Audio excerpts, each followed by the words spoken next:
Мен Абдықадыр Санат Маратұлы, 7 наурыз 97 жылы дүниеге келгем. Алматы облысы Шелек ауылында дүниеге келгем. Содан кейін Талғарға көшіп кеткенбіз. Бала күнімде тұңғыш мектепте оқығанмын. Солай кішігірім кәсіпкермін. Кішігірім кәсібім бар, әйелім бар, бір ұлым бар. Екінші балаға ауыр аяқ, Алла қаласа міне бір айда босанады, бұйыртса. Анам бар, әкем жоқ. Сол бауырым бар. Өзіміз ғана кішігірім бизнеспен айналып жүрген адамдармыз. Сіз именно Талғардың қай жерінде тұрасыз? Талғардың өзінде тұрасыз ба? Инкубатор деген бір район бар, центр ғой Талғардың. Сол жағында тұрамын, орталығында. Жаңағы қамажай дүкенінде оқиғаға дейін жаңағы зат алуға келіп тұрған шығарсыз, сол түні бірінші рет сол жерде болдыңыз ба? Жоқ, өтіп бір кірген кездер болған. Тура қасында 2 магазин ол жерде. Бұрын Китайка деген болатын, соған келетін, сосын арғы магазинге баратын болдық қой, в основном. Барып тұратын, былай ары бері өткен кезде. Жалпы осы Талғардың аты шыққан кезде, осы оқиға шыққан кезде, ОПГ және хуторский деген бірнеше терминдер халықтың арасында жайылып кетті.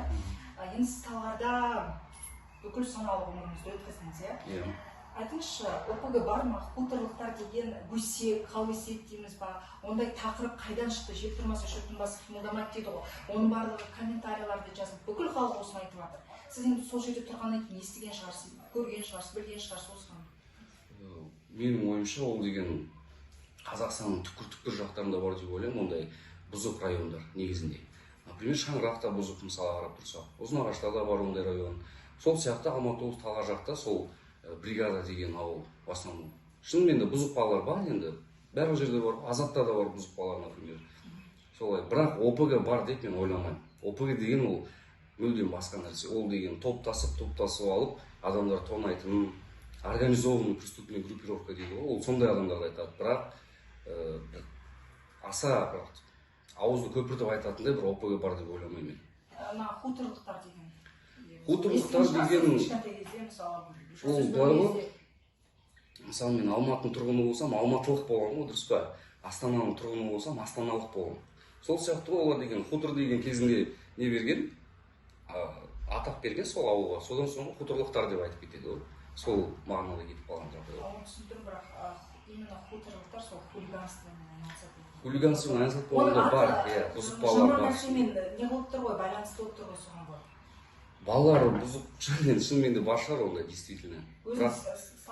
Жоқ, мен өзім сталкиваться етпедім. Подростковый кезімде де төбеде сондай вообще болмапты менде. Өз басым. Себебі мен 9-шы мектепте оқыдым, залға баратын болды, үйге болды. Хасан туралы білесіз ба? Сол жақта, мысалы, Талғар жақта аты шыққанын естіп педіңіз, жалпы Хасан туралы деген, Хасан деген адам бар деген сияқты. Естімеппін мен, осы шықты ғой. Сол кезде бірінші рет көрдім отырдым сол кісінің.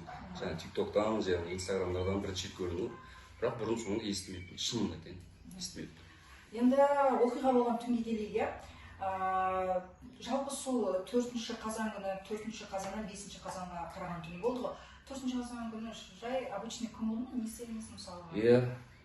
Обычный повседневный күн болды. Біз жұмыстан шаршап, Моншаға бару керек болдық. Басқа Моншаларға звондадық, бәрі бос емес болды. Тура сол Моншағана бос болды да, соған кірдік. 3 бауырым, жаңа 2 бауырым, үшеуміз болып кірдік. Қалиахмет Дидар, Мұратов Дәулет үшеуміз жаңағы. Сол баняға кірдік. Обычный күн болды біз үшін. Спокойно отырдық баняда. Сіздер бөлелерсіздер? Бөлелеріміз. Үшеуміз бөлеміз. Сөйтіп? Содан соң баняға барғанымыз осындай. Ол баня неге, Қамажайға жақын орналасқан? Тура Қамажай магазиннің артындағы баня. Тура сол артында көше бар. Кішігірім көше бар. Тура сол Қамажай магазиннің артында көшеде орналасқан баня болатын. Тура біз содан шығып магазинге кіре саламыз. Қайдан білеміз, например? Сол кезде сондай жағдай болды. Енді осы жерде не қылайын, мысалы сіз сотта жауап бердіңіз, тергеуде де талай жауап берген шығарсыз. Айтайықшы, мысалы, банядан шықтыңыздар, осындай шамасында, ойда ештеңе жоқ, қалай болды? Келдіңіз, бір қайталап кетейікші, қалай болды мысалы? Біз баняға келдік, банядан шығып Қамажай магазиніне келдік. Сол кезде бір топ бала тұрды. Жас балалар, шынымен, менен кіші балалар болды. Мен өзіме солай көрінді. Бір нақтылап та көрінбеді. Прожектор прям бізге қарап тұрды да. и сонымен түрлері дұрыс көрінбеді. Ол физически можно да былай түрлері сіз көрінбеді. дүкеннің алдына келгенде шамамен қанша бала тұрды уже?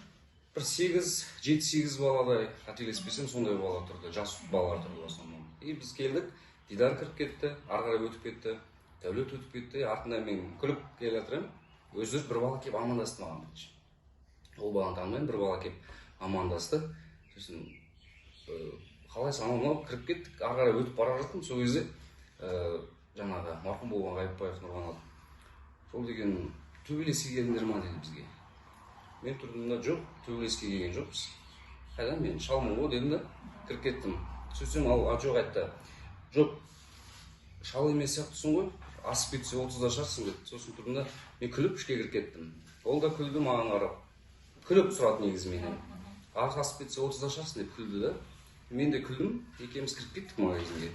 Жаңағы мен Дидар, Дәулет үшеуміз магазинге кіріп кеттік. Магазинде Дидар деген заттарды алып, бүйтіп витринаға қойып, мен деген ақшаны төлейін деп жатқан кезде. Не алдыңыздар дүкеннен? Сыра? Бәрі сыраға сол күні. Енді біз қайдан білеміз? Таларда деген сол ғана магазиннан сыра сатады дегенге мен сенбеймін өз басым. Таларда көп сыра сататын магазиндер түнде. Просто біз тура банядан шыққан соң, сол жақын болған соң соған кіре салдық. И сыраны алайын деп жаттық. Мен қалтамнан ақша шығарып, наличный төлейін деп жаттым. Сол кезде апыр-топыр ете қалады. Сол кезде Қаржаубайға бізді жігіттермен сатпаймын деп шығарып жібереді. Жоқ, ішінде Қаржаубайға болмайды, Дидар деген пиваларды алып атқан кезде. Пиваны алып қояды, сол кезде сатушы болмайды. Содан соң Дидар есікті ашқан кезде бір бала кіреді, тоже бізге амандасады. Дидар тұрады да, сатушы кім дейді, сол кезде Қаржаубайға кіреді. Қаржаубайға кіреді, касса жаққа өтеді. Сол кезде мен ақша шығарайын деп атам. Сол кезде гүрс-гүрс ете қалған сырттан дауыс шығады. Сол кезде Қаржаубайға бізді қуып шығады жаңағы. Шығыңдаршы жігіттер деп, сатпаймын деп. Сәл артқа жылжайықшы. Сіз келдіңіз, кірдіңіз, бір толпа адамдарды көрдіңіз, иә? Олардың ішінде, мысалы, ешкім танымайсыз. Танымаймын. Дидар біреуді таниды ма? Қасыңыздағы тағы екінші бөлеңіз. Ол жағын мен білмедім. Сіз олармен амандастыңыз ба? Кіммен именно? Сол жердегі жігіттермен. Бір бала келіп амандасты маған. Ол баланы танымаймын мен.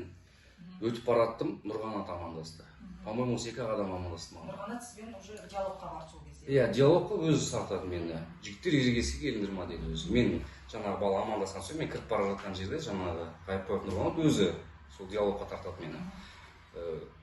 Ерегеске келіңдер ма деді. Мен ойымда түк жоқ, қайдағы ерегес, банядан жақсы көңіл күймен шыққан балам.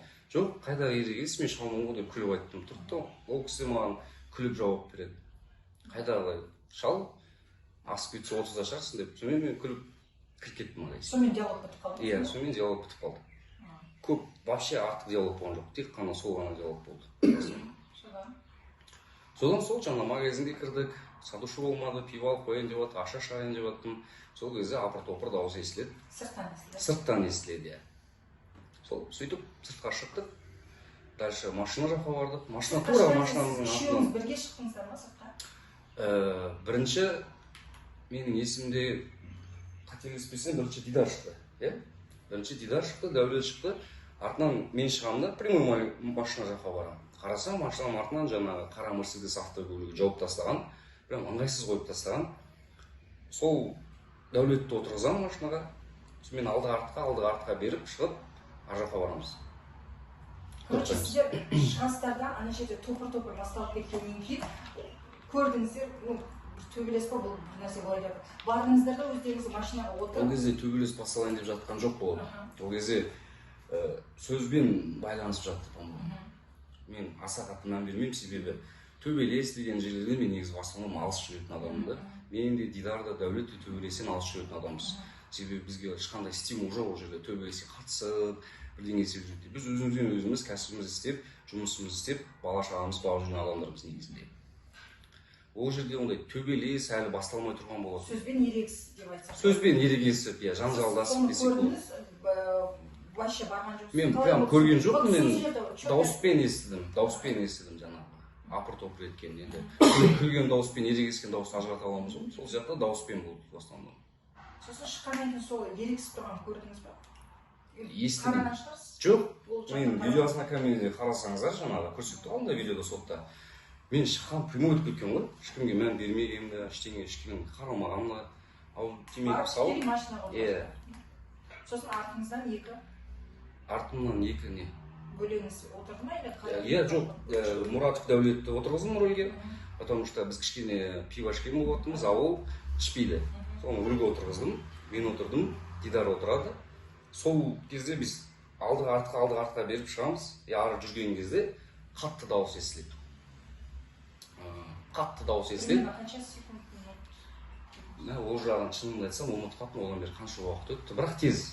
Біз жоқ, біз деген бүйтіп ары бара жатқан кезде дауыс естіледі. Сол кезде дауыс естіген кезде тоқтайды.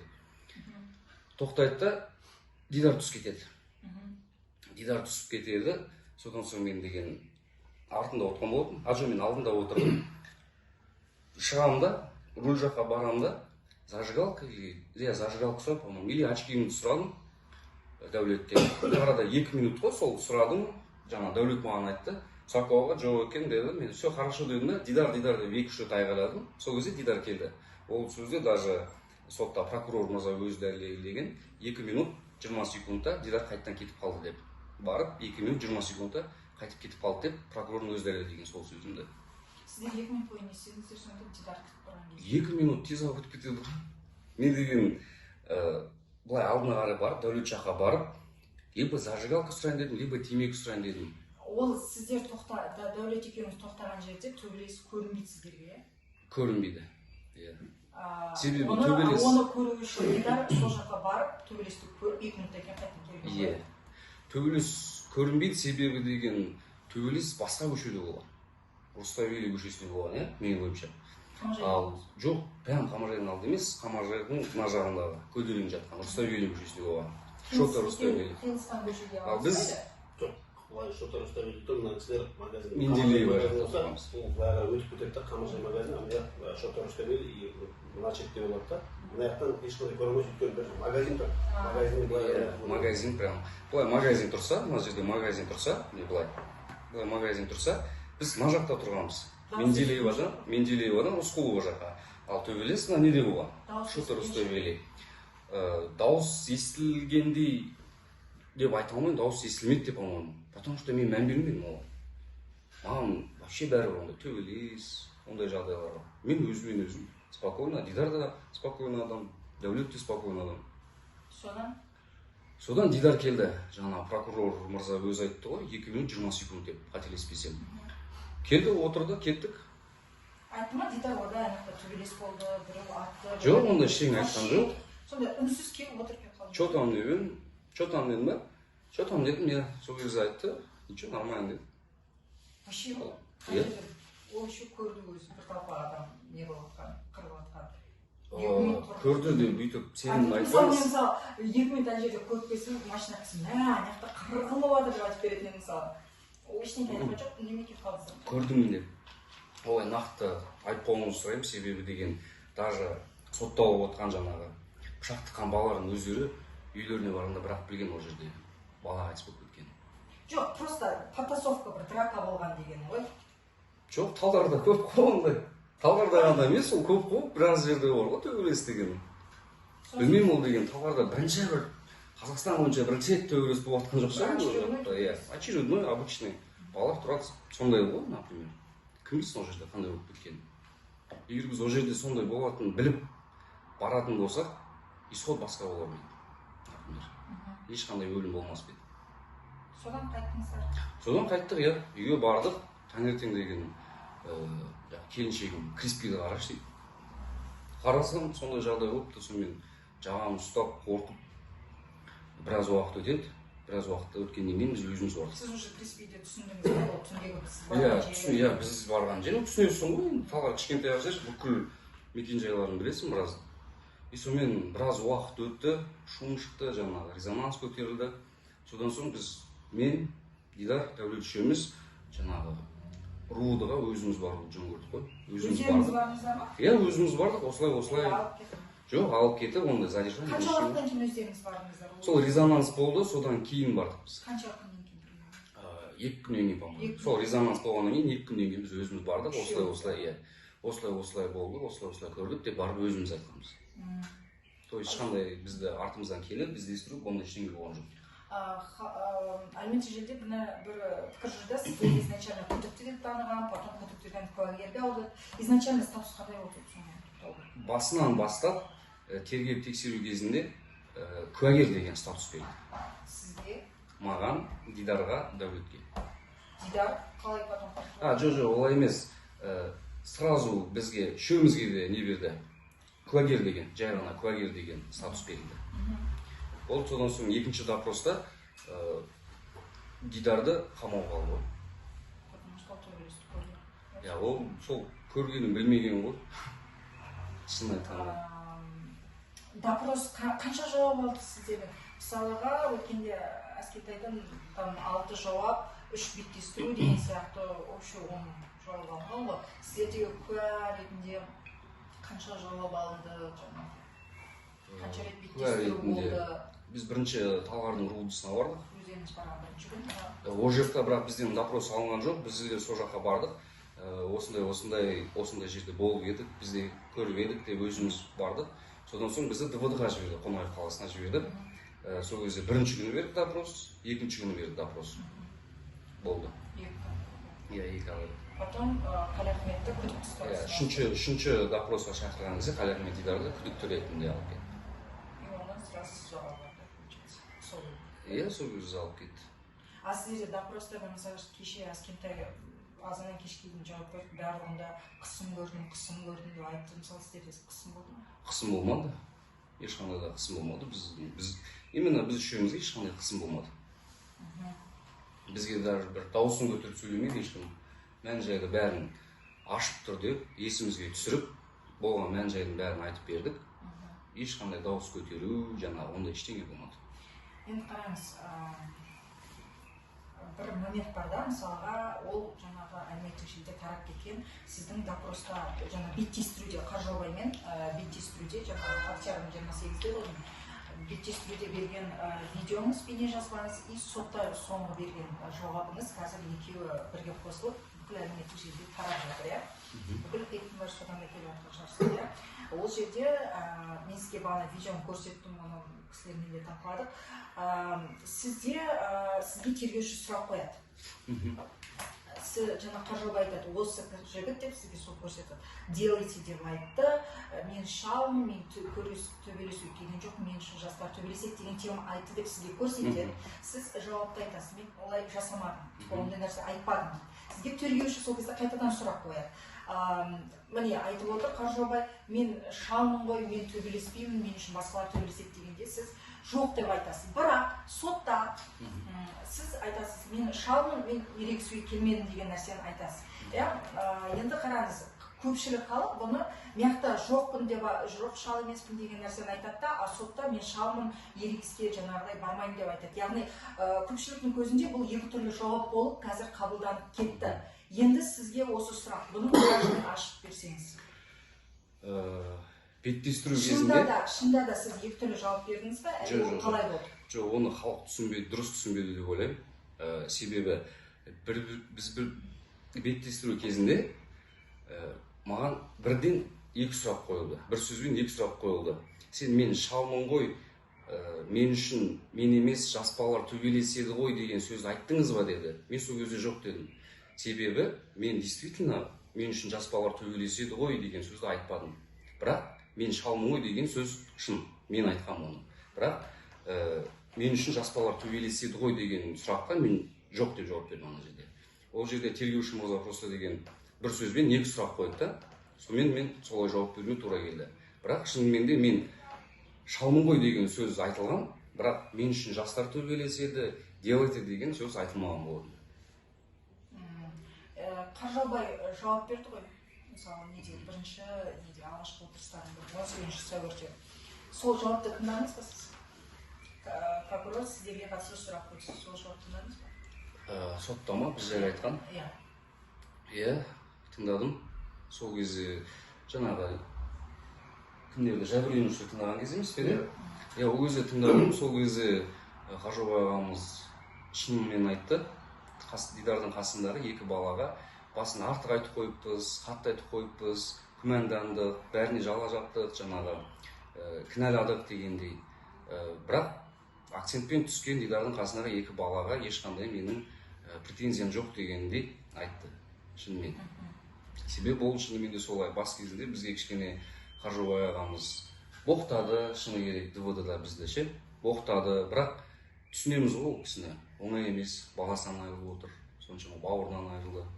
Күйініп тұр да ол кісі, сондықтан сөйтіп айтты деп қабылдап, біз ештеңе демей сол сөзді қабылдадық. Содан кейін бірақ сотта айтты өз аузымен, шатасып кеттік, қателесіп кеттік, кінәладық деп.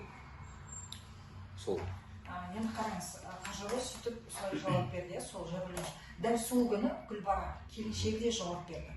Енді қараңыз, Қаржыбай өзі айтып отыр, типа мен астық жасап, сонда күйікпен сондай сөздер айттым деп солай айтты. Бірақ дәл сол күні Гүлбара жауап берді. Негізі екеуі ерлі-зайыпты, бір үйден шыққан.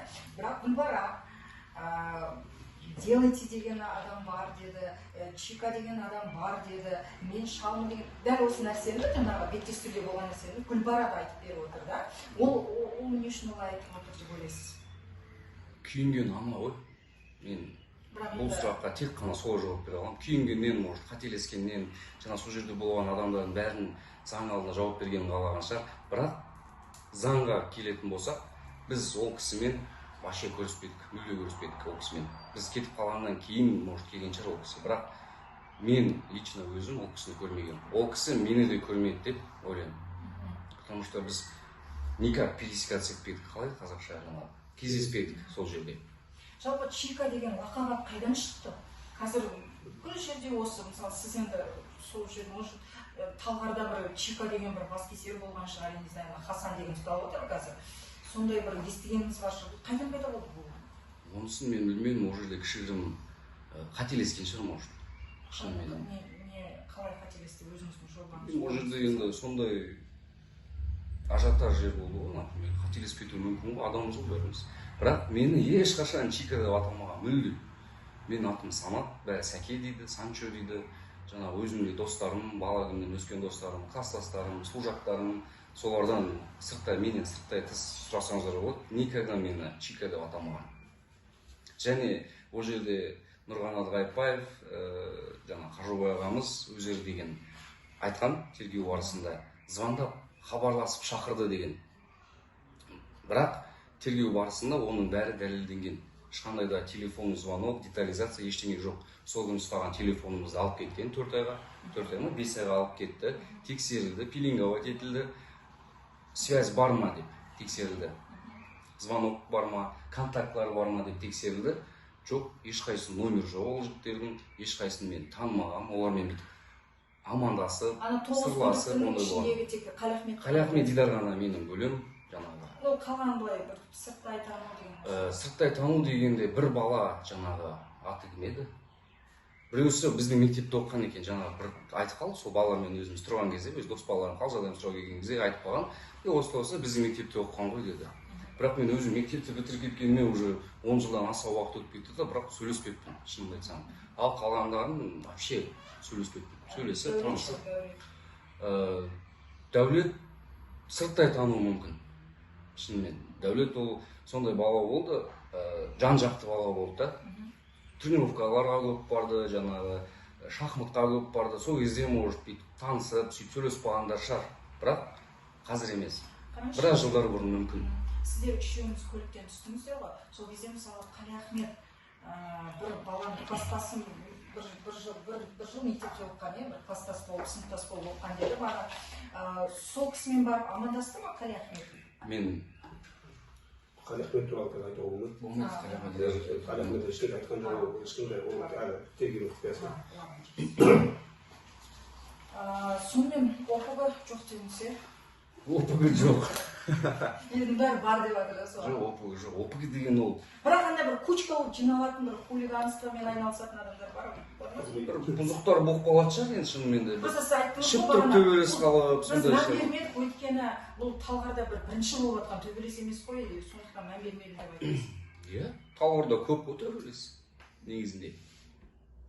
ол біздің Талғарда емес, біздің Қазақстанда негізі көп қой төбелес. Жаңағы көріп жатқан шығарсыздар, Криспи, жаңа Бесағашта болып жатыр, Шымкентте ананы ұрып кетті, ана жақта ананы ұрып кетті. Сондай очередной бір төбелесу сияқты көрінді ғой біздің көзге. Просто біздің амал барынша ол жаққа жақындамау болды да. Себебі біздің бала шағамыз бар, жұмыс істеп жатқан адамбыз. Енді қараңыз, қазір неше түрлі жаңағы нәрселер айтылады ғой сізге, мысалы айтып беріңізші қазір мына соттан кейінгі өміріңіз қалай қазір? Жауаптан кейін. Соттан кейінгі өмірім түбегейлі өзгерді десем болады. Адамдар уже сырттан жаман қарай бастады. Мен уже сеземін, сыртынан қарап жатып, саусақпен көрсетіп, біреулер қолдарымен жест көрсетіп өтіп кетеді. Күні кеше мен кеше киноге барып, сол жақта адамдар маған уже ерегескісі келіп, менімен конфликт іздеп тұрады ғой. Бір халықтың жауы сияқты көріп тұрады да. Шындықты бір білмей жатып, соттың шешімін күтпей жатып, мені бір действительно бір опығының лидері қылып жіберді ғой. Менің кәсібіме де әсер тиіп отыр. Қазір мен өзімнен кішігірім жаңағы магазиндерге выпечка, сондай заттар апарамын. Кішігірім жаңағы сондай заттармен айналысамын да, уже поставщиктер отказ беріп жатыр менен. Жұмыс істегісі келмейді мен. Себебі оларға да уже ондай керек емес. Солай влиять етіп жатыр в основном. Адамдар қорқыңқырап сөйтіп қарайды. Ол маған кәдімгідей тиеді да, себебі мен мүлде басқа адаммын да. Мен шын ренжітпейтін адаммын да, негізінде күліп, спокойно жүретін адаммын. Шын? Сонымен кәдімгідей қатты әсерін беріп, кері әсерін беріп жатыр ғой. Уже деген көшеге шыққым келмейді, шынымды айтсам. Көшеде жаман қарап, жаңағы мамам да давлениелер көтеріп, уайымдап жатыр да. Келіншегімде уже мен 8-ші ай болып, 2 қабат ауырайық. И және де айта кететін зат, комментарийлерда в основном баладан қарайды да, баламды қарайды да. Туылған баламды да, туылмаған баламды да қарайды да. Сол жақтары кішкене кәдімгі жүрекке тиеді, көңілге тиеді. Соншама маңдай теріммен істеген кәсібім зая кетіп жатыр, например. Қаншама еңбек тер төкті да өмір. Бағана айтты, жаңағы хейт келіп жатыр дедіңіз ғой, әлеуметтік желіде енді сіздің видеоңыз өріп жүр ғой астында. Соған қатысты бір арыз жазылып деді ма, не деді соны? Иә, жаздым. Себебі кімге екенін мен айта алмаймын, бірақ мен үшін тақпақ шығарып тастапты уже. Олай болмайды ғой. Соттың шешімі жоқ ешқандай да дәлелденген жоқ. Өтірік нәрсені алды да, тақпақ шығарып, өлең шығарып, мен жайға көмеміз, қырамыз, жоямыз деп шығарып жатыр. Даже білмеймін, опытный адвокаттар жүріп, әлі соттың шешімі шықпай жатып, менің атымды жариялап тастады. Содан кейін басталды. Сол үшін алды да, иә, бар. Заңның алдына жауап берсін. Заңның ар жағын уже ішкі істер министрліктері жаңағы рулықтағы адамдар шешеді ғой. Не болар? Мен бастысы шағымдандым. Себебі мен өзімді халық алдында, заңның алдында ақтап алуым керек.